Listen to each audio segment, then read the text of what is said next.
Hi students, today semester 5 and paper 6 ఎవరైతే final year students 5th semester లో ఉన్నారో paper 6 for all BSc chemistry background ఉన్నారు. So MPC CS microbiology CS and BZC వాళ్ళందరికీ ఈ paper important paper. So ఈ paper 6లో మొత్తం 5 units ఉంటాయి. మీరు first year second year chemistry చూసినట్టే ఈ పేపర్లో కూడా టోటల్గా 5 యూనిట్స్ ఉంటాయి. ఈ సెమిస్టర్లో ఇంకో పేపర్ కూడా చదువుతారు, 5th పేపర్, అది వేరే వాళ్ళు డీల్ చేస్తారు. నేను పేపర్ 6లో కొంచెం టాపిక్స్ నేను కవర్ చేస్తాను. దీనిలో మొత్తం యూనిట్స్ 5 ఉంటాయి. 1, 2, 3, 4 and 5. ఫస్ట్ సిలబస్ చూస్తే మీకు ఈజీగా అర్థం అవుతుంది. తర్వాత చూడొచ్చు. పేపర్ 6కి first title of the paper వచ్చేసరికి inorganic chemistry, inorganic physical and organic chemistry. Organic chemistry title of the paper వచ్చేసరికి అది paper 6 inorganic physical and organic chemistry.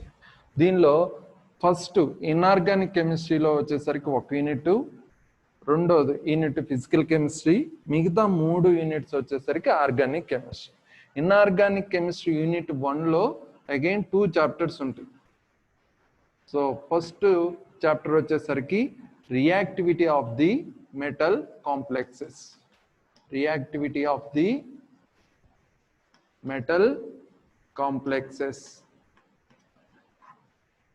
Syllabus రాసుకుంటే సగం సిలబస్ కనుక మీ గ్రిప్లో ఉంటే ఆటోమేటిక్గా చదవచ్చు. ఏ ఇంపార్టెంట్ క్వశ్చన్స్ వస్తాయి, ఏ టాపిక్స్ ఉన్నాయి అనేది ఈజీగా తెలిస్తే ఎలా చదవాలనేది తర్వాత ఉంటుంది.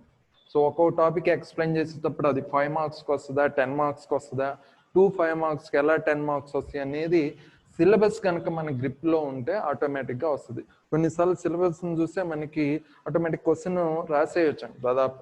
సో దీనిలో రెండో చాప్టర్ వచ్చేసరికి bio inorganic chemistry, bio inorganic chemistry, bio inorganic chemistry.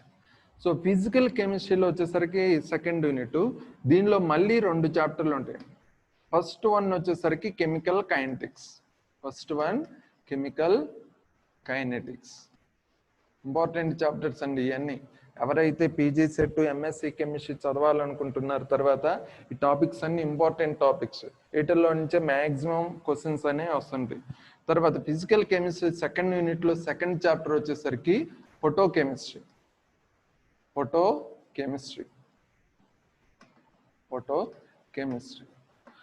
So third unit వచ్చేసరికి heterocyclic compounds. 3, 4, 5 organic chemistry topics అండి. Heterocyclic compounds. ఫోర్త్ యూనిట్ వచ్చేసరికి కార్బోహైడ్రేట్స్.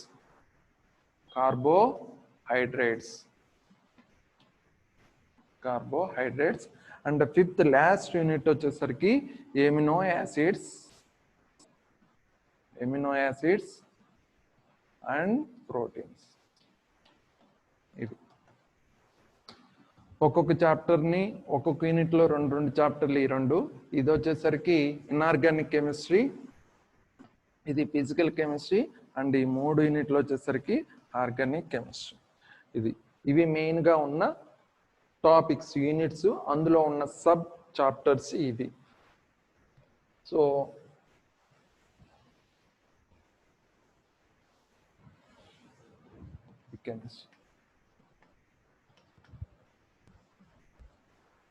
దీనిలో నెక్స్ట్ 1 వచ్చేసరికి సింప్లిఫై చేసి చదువుతాను.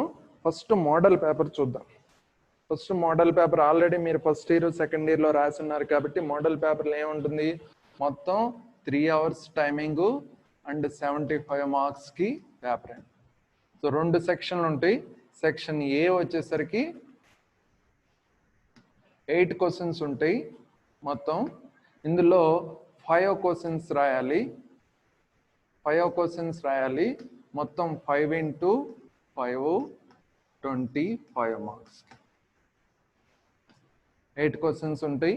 ఈ 5 చాప్టర్స్ నుంచి ఒక్కోసారి 2 కాడికైనా, ఒక్కోసారి మేబీ ఒక్కొక్కటి మిగతా చాప్టర్ నుంచి 2 వస్తాయి. 5 క్వశ్చన్స్ రాయాలి. 5 into 5 25 మార్క్స్. సెక్షన్ బి వచ్చేసరికి 5 క్వశ్చన్స్ ఉంటాయి. 5 క్వశ్చన్స్లో ఏఆర్బి ఉంటుంది. ఒక్కొక్క యూనిట్ నుంచి ఒక్కొక్క క్వశ్చన్ ఉంటుంది. ఒక్కొక్క యూనిట్ నుంచి ఒక్కొక్క క్వశ్చన్ కాబట్టి 5 యూనిట్స్ 5 క్వశ్చన్స్. దీనిలో మళ్ళీ ఏఆర్బి ఉంటుంది. ఏఆర్బిలో మీ చాయిస్ అని. దీనిలో 5 అటెంప్ట్ చేయాలి కాబట్టి 5 into 10 50. టోటల్గా 70 మార్క్స్, 75 మార్క్స్ అనమాట. ఇది 2 సెక్షన్లు ఉంటాయి. ప్రతి ఈచ్ యూనిట్ నుంచి ఒక క్వశ్చన్ కంపల్సరీగా ఉంటుందండి. ఆ క్వశ్చన్స్లో మళ్ళీ ఏఆర్బి ఉంటుంది. సో ఒక్కోసారి డైరెక్ట్గా ఈ ఏలో మళ్ళీ మేబీ సబ్ వేగా ఇవ్వచ్చు. 1-2 క్వశ్చన్లు కానీ, explain the sum definitions type కానీ ఏమైనా ఇవ్వచ్చు. కానీ కంపల్సరీగా ఏఆర్బి అనేది కంపల్సరీగా ఉంటుంది. మీరు కరెక్ట్గా పాస్ అయ్యే వాళ్ళకి చెబుతున్నాను. బిలో యావరేజ్ స్టూడెంట్స్కి ఒకవేళ కావాలి అని అనుకుంటే, ఈజీగా పాస్ అవ్వాలి అని అనుకున్నప్పుడు వాళ్ళు దాదాపు 3 or 4 చాప్టర్స్ థరూగా 100% ప్రతి టాపిక్ కనుక 3 or 4 యూనిట్స్ చదవగలిగితే, ఒక యూనిట్ని చాయిస్గా వదిలేసుకున్న కష్టమైన యూనిట్ని ఈజీగా మార్క్స్ గెయిన్ చేయొచ్చండి. 3 into ఎంత? 3 into 30 మార్క్స్. ఆర్ 4 యూనిట్స్ చదివితే 40 మార్క్స్. మళ్ళీ ఇక్కడ అట్లీస్ట్ ఈచ్ యూనిట్ నుంచి ఒక్కొక్క క్వశ్చన్ వస్తుంది కాబట్టి 3 5 15 ఆర్ 4 5 20. సో 45 కానీ లేకపోతే 60 మార్క్స్ మీరు ఈజీగా గెయిన్ చేయగలుగుతారు. మీరు ఒక యూనిట్ని చాయిస్గా తీసుకొని వదిలేసుకున్నా కానీ ఈజీగా ఉంటుంది. ఎవరైతే కెమిస్ట్రీ కొంచెం డిఫికల్టీగా ఉంది అన్న వాళ్ళకి వాళ్ళు ఈ చాయిస్గా తీసుకోవచ్చు. చాయిస్గా తీసుకొని మీరు ప్రొసీడ్ అవ్వచ్చు. దీనిలో నేను చెప్పే టాపిక్ ఫస్ట్ ఇన్ఆర్గానిక్ కెమిస్ట్రీలో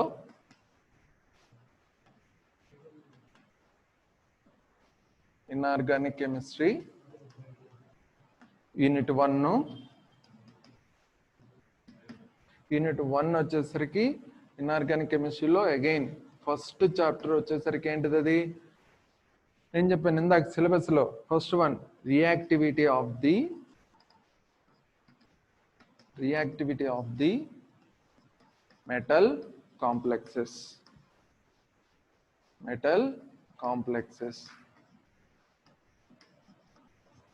so reactivity of the metal complex లో ఫస్ట్ దీనిలో చిన్న సబ్ టాపిక్స్ ఉంటాయి. మళ్ళీ చిన్న సబ్ టాపిక్స్ ఉంటాయి. అవి కనుక మళ్ళీ కవర్ చేసుకోగలిగితే వాటి నుంచే డెఫినేషన్ కానీ, స్టేట్మెంట్స్ కానీ, ఎక్స్ప్లెనేషన్ కానీ ఉంటుంది. First labile and inert metal complexes.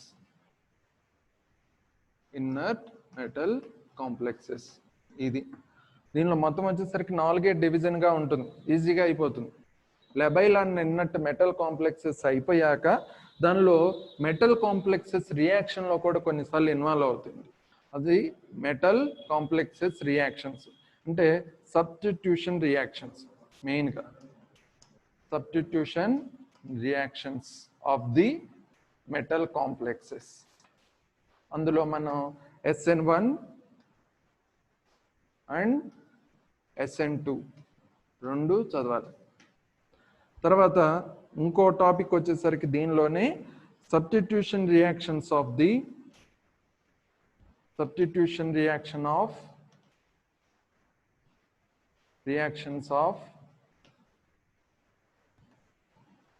Square planar complexes.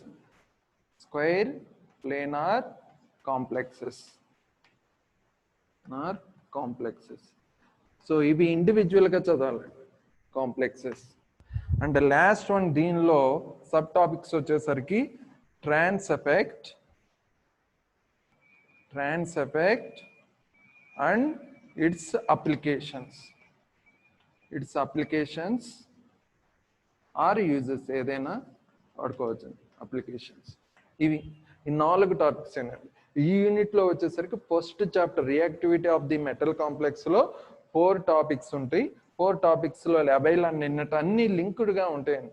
ఒక ప్రీ ప్లాన్డ్గా కనుక సిలబస్ చదువుకోగలిగితే మనకి ఈజీగా చివరికి వచ్చేసరికి పైపైన చదువుకున్నా అర్థమైపోతుంది.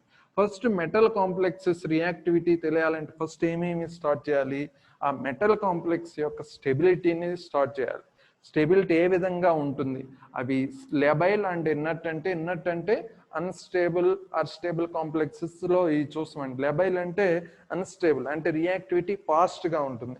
సో కొన్ని అన్స్టేబుల్ మెటల్ కాంప్లెక్సెస్ ఉంటాయి, కొన్ని స్టేబుల్ మెటల్ కాంప్లెక్స్ ఉంటాయి. మనకి కోఆర్డినేషన్ కెమిస్ట్రీ ఐయుప్యాక్లో వచ్చేసరికి వాటికి ఒక నేమ్ ఇచ్చారు. అన్స్టేబుల్, స్టేబుల్ అనేవి చాలా జనరల్ వర్డ్స్. వాటికి ఏంటంటే లెబైల్ నేచర్ ఉందని అంటే అవి అన్స్టేబుల్, రియాక్టివిటీలో త్వరగా పార్టిసిపేట్ చేస్తాయి. వాటిని లెబైల్ కాంప్లెక్సెస్ అంటాం. కొన్ని మెటల్ కాంప్లెక్స్లు అనేవి స్టేబుల్ కాంప్లెక్స్లు, అవి రియాక్టివిటీలో పాల్గొన్నాం. అలాంటి వాటిని మనం ఇన్నట్ కాంప్లెక్సెస్ అంటాం. మనకి పీరియాడిక్ టేబుల్లో ఇన్నట్ ఎలిమెంట్స్ అన్ని ఉంటాయి. అంటే లాస్ట్ 18th గ్రూప్లో ఉంటాయి. 0 బ్లాక్ ఎలిమెంట్స్ అని అంటాం. ఆ జీరోలు అవన్నీ ఇండివిజువల్గా ఉంటాయి. స్టేబుల్ ఎలక్ట్రాన్ కాన్ఫిగరేషన్ కలిగి ఉంటాయి ఇండివిజువల్ యాటమ్స్. అలాంటి వాటిని ఇన్నట్ కాంప్లెక్సెస్ ఆర్ అలా అన్నట్టే వీటిని కూడా మనం ఇన్నట్ మెటల్ కాంప్లెక్సెస్ అంటాం. సో ఆ నేచర్ గురించి చదవటాన్ని మనం labile and inert metal complexes అది చదివితే జస్ట్ క్వశ్చన్ ఏమని అడుగుతూ explain the labile and inert metal complexes అంటాడు. వాటి యొక్క డెఫినేషన్స్ కొన్ని ఎగ్జాంపుల్స్ రాస్తే సరిపోతుంది. అది అవి తర్వాత ఎక్స్ప్లెయిన్ చేస్తుంది. తర్వాత substitution reactions. Okay, metal complexes అన్స్టేబులా స్టేబులా అన్న చదవటం అయిపోయాక ఒక్కొక్క రియాక్షన్లు ఏ విధంగా పార్టిసిపేట్ చేస్తాయి, సబ్స్టిట్యూషన్ రియాక్షన్స్ ఏ విధంగా మనకి రియాక్షన్లో పాల్గొంటాయి అనేది చూసుకోవాలి. సో ఇన్నట్టుగా అన్స్టేబుల్ అయిన ఎట్లా రియాక్షన్లో ప్రొసీడ్ అవుతాయి కాబట్టి చెప్పేస్తాం. స్టేబుల్ కాంప్లెక్స్ కూడా కొన్ని రకాల లైగాండ్స్, యాక్టివ్ లైగాండ్స్ ఉపయోగించి రియాక్షన్ మెకానిజం ఏ విధంగా చేయాలి సబ్స్టిట్యూషన్ రియాక్షన్ చెప్పేటప్పుడు చూద్దాం. ఎలక్ట్రోఫిలిక్ రియాక్షన్స్ ఉంటాయి, న్యూక్లియోఫిలిక్ రియాక్షన్స్ ఉంటాయి. ఇక్కడ మనం మెయిన్గా చదవాల్సింది nucleophilic substitution reactions of the nucleophilic reactions. ఇది 1 అంటే mono nuclear and 2 bi nuclear substitution reactions. Electrophilic కూడా చదవాలి. జస్ట్ కొన్ని ఎగ్జాంపుల్ చూద్దాం. సో ఈ క్వశ్చన్ వచ్చేసరికి 10 మార్క్స్ జనరల్గా అడుగుతారండి. Explain the substitution reactions of the metal complexes అని అంటాడు. సో SN1 SN2 కొన్ని ఎగ్జాంపుల్స్ రాస్తే 10 మార్క్స్కి అడుగుతారండి. అది తర్వాత మేబీ 5 మార్క్స్కి అని అడగొచ్చు. SN1 reactions of the metal complex అంటే 5 మార్క్స్కి అడిగినా అడగొచ్చు. సో మనం ఈజీగా ప్రిపేర్ అవుతాం. తర్వాత substitution reaction of the square planar complex. మనకి BSc లెవెల్లో స్క్వేర్ ప్లేనార్ కాంప్లెక్స్ వాటికి చదివితే సరిపోతుంది. ఇంకా మీరు హైయర్ స్టడీస్కి వెళ్ళే కొన్ని కెమిస్ట్రీ హైయర్ స్టడీస్లో రకరకాల ఆక్టాహెడ్రలు, టెట్రాహెడ్రలు, ఇంకా నెంబర్ ఆఫ్ 7 కోఆర్డినేషన్ కాంప్లెక్సెస్ ఉంటాయి. వాటి యొక్క రియాక్టివిటీ ఏంటంటే సింపుల్ స్క్వేర్ ప్లేనార్ కాంప్లెక్స్ ని ఎగ్జాంపుల్గా తీసుకొని సబ్స్టిట్యూషన్ రియాక్షన్స్ చదవాలి. తర్వాత లాస్ట్ వన్ వచ్చేసరికి trans effect and its applications. Metal కాంప్లెక్సెస్లో మనకి కొన్ని పొజిషన్లు ఉంటాయండి. ఐయుప్యాక్లో కొన్ని రకాల పొజిషన్స్ని ఐయుప్యాక్ నేమింగ్ చేశారు.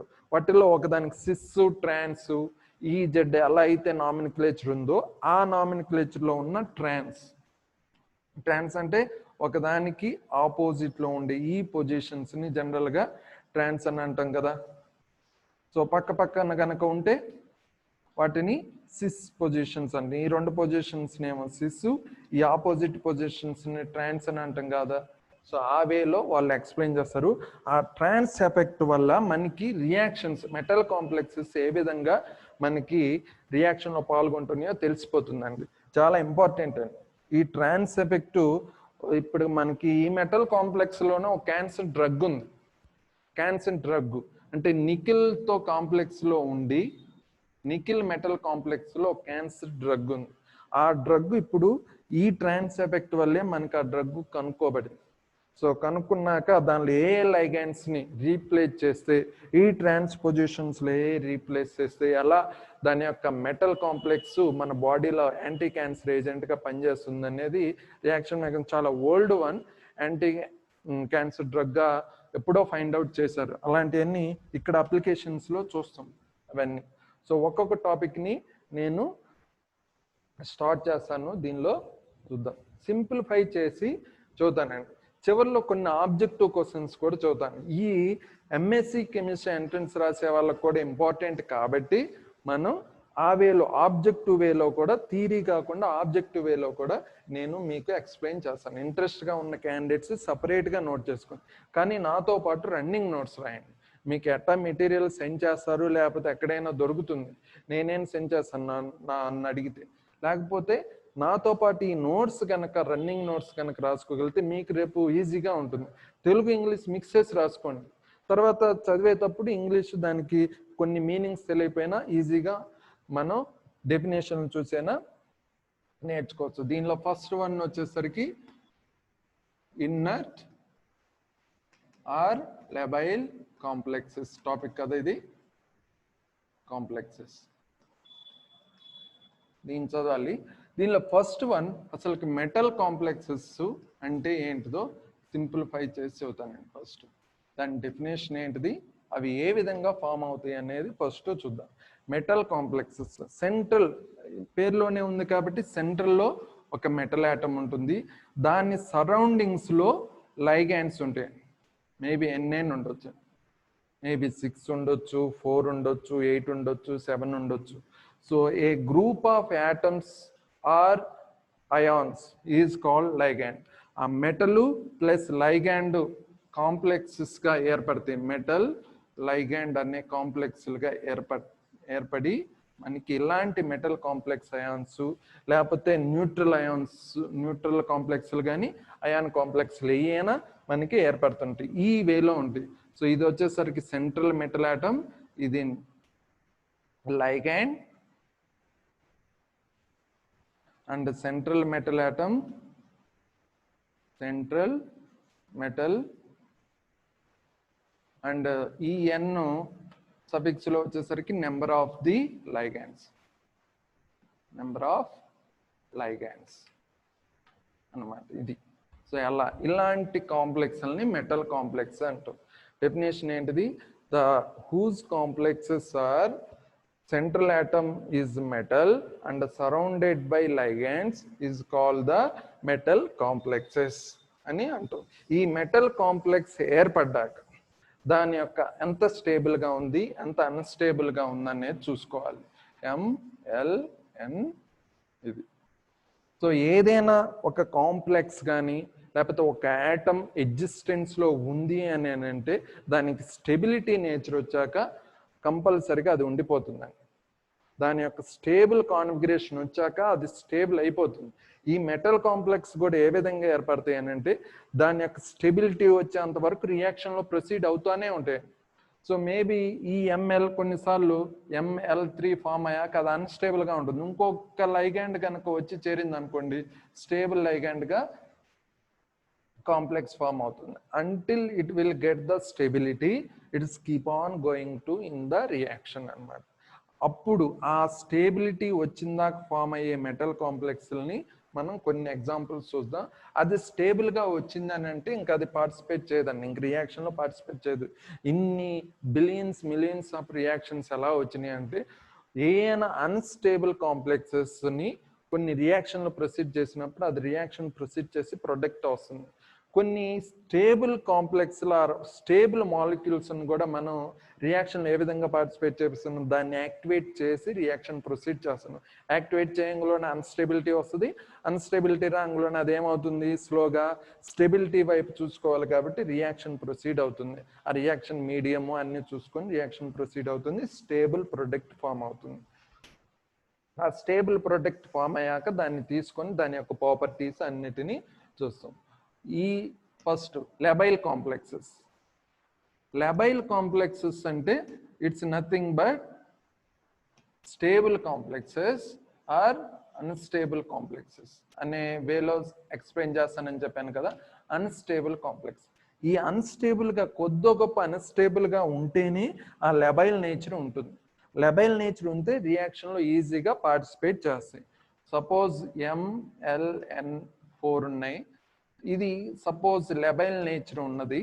సో ఇంకా 2 లైగాండ్లు కనుక పార్టిసిపేట్ చేయించగలిగితే ప్రొసీడ్ అయితే ML6 అనే ఆక్టాహైడ్రల్ మెటల్ కాంప్లెక్సెస్ ఏర్పడి ఇది స్టేబుల్ అవుతుంది.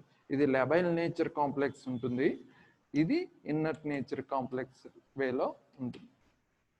So whose complexes are reacting within 1 minute time. Within 1 minute లో గనక ఆ మెటల్ కాంప్లెక్స్ రియాక్షన్ లో కనుక పార్టిసిపేట్ చేయగలిగితే అలాంటి వాటిని లెబైల్ మెటల్ కాంప్లెక్సెస్ అని అంటాం. ఇక్కడ టైం పీరియడ్ ఇచ్చారండి. కోఆర్డినేషన్ కెమిస్ట్రీ ఓకే, ఇది అన్స్టేబుల్ అయింది కదా కొద్దో గొప్ప అని మీరు వెయిట్ చేస్తూ ఉన్నారనుకోండి, మేబీ కొన్ని రియాక్షన్స్ 1 hour 2 hour పడుతుంటాయి దీన్ని యాక్టివేట్ చేయడానికి. ఎటువంటి యాక్టివేటర్స్ లేకుండా మీరు టెస్ట్ ట్యూబ్లో తీసుకొని స్టార్ట్ చేయంలోనే విత్ ఇన్ 1 minute టైంలో ఈ మెటల్ కాంప్లెక్స్ కనుక రియాక్షన్లో ప్రొసీడ్ అయితే అలాంటి మెటల్ కాంప్లెక్సెస్ని లెబైల్ ట్రాన్సిషన్ మెటల్ కాంప్లెక్సెస్ అంటాం అనమాట.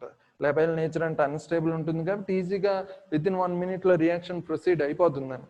Whose complexes are reacting within 1 minute time, it's called labile metal complexes. Same దీనికి ఆపోజిట్ లోనే inert complexes. So time period వచ్చేసరికి within 1 minute time or కొన్నిసార్లు half minute time కూడా, maybe half minute అంటారు, కొన్ని text బుక్లో half minute అంటారు, కొన్ని టెక్స్ట్ బుక్లో 1 minute. విత్ ఇన్ 1 minute టైంలో కనుక అది ప్రొసీడింగ్స్ చేయగలిగితే అలాంటి వాటిని లెబైల్ మెటల్ కాంప్లెక్సెస్ అని అంటాం.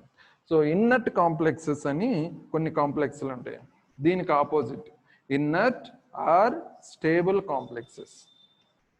Inert or unstable or stable complexes. So inert ఏంటంటే దీనికి ఆపోజిట్ అండి.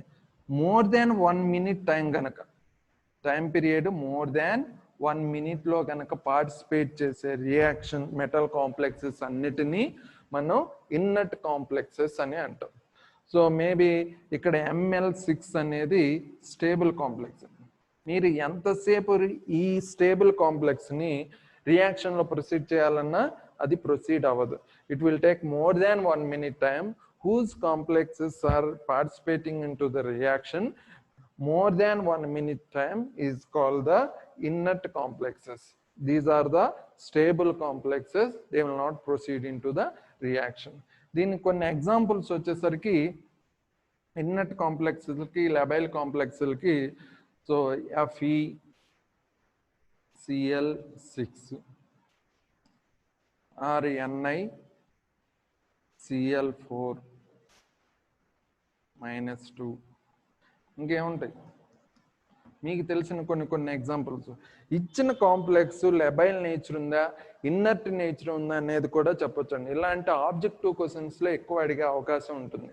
ఇస్తాడు ఏదో ఒక కాంప్లెక్స్ ఇచ్చేసి అది ఇన్నర్ట్ కాంప్లెక్సా లెబైల్ కాంప్లెక్స్ అనేది చెప్పేది ఈ టాపిక్ చివర, అంటే ఈ chapter 1 reactivity of the metal complex అయిపోయాక మీరు ఈజీగా ఫైండ్ అవుట్ చేస్తారు.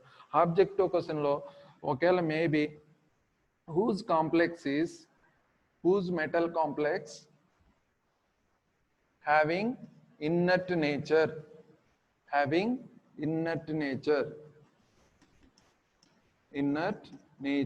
అని ఇచ్చేసి మేబీ 4 ఆప్షన్స్ ABCD ఇచ్చేసి ఆ మెటల్ కాంప్లెక్సెస్ ఏ ఒక ఎగ్జాంపుల్స్తో ఇస్తారండి. ML2, ML3 అండ్ ML4 ఇచ్చేసి ఏ కాంప్లెక్స్ ఏ విధంగా ఉన్నది ఇది ఈజీగా ఫైండ్ అవుట్ చేయండి. దీనికి ఒక చిన్న ట్రిక్ ఉంటుంది. థియరీ ఎగ్జామ్స్ కాబట్టి మనం డీటెయిల్గా రాయాలి. Whose complexes are participating in the reaction within 1 minute time is called the labile complexes and more than it will take more than 1 minute, those are the inert complexes. అనే definition example రాస్తే 5 marks. అది కొన్నిసార్లు ఏంటంటే differences between the labile and inert complexes అంటే ఆ 2 పాయింట్లు ఈ 2 పాయింట్లు రాసినా కానీ సరిపోతుంది. మేబీ 5 marks అడిగినా చెప్పొచ్చు. మ్యాక్సిమం ఎంఎస్సి కెమిస్ట్రీలో కంపల్సరీగా ఇటువంటి టైప్ క్వశ్చన్స్ ఉంటాయి. ట్రాన్స్ ఎఫెక్ట్ అయిపోయాక లాస్ట్ టాపిక్ మీకు ఏ విధంగా ఈజీగా ఐడెంటిఫై చేయాలో చూద్దాం. Who are interested to MSc chemistry, those people are, I'm requesting, taking separate notes for objective questions and make it, those are the separate handout sheets. I will given all type of possibility objective questions who are interested. Okay, తర్వాత next one వచ్చేసరికి second topic reactions of the metal complexes. Substitution reactions, electrophilic, nucleophilic అన్ని cover చేస్తూ ఉంటుంది. కొంచెం long ఉంటుంది reaction mechanism కాబట్టి next వీడియోలో అవి నేను పోస్ట్ చేస్తాను. Okay okay sir.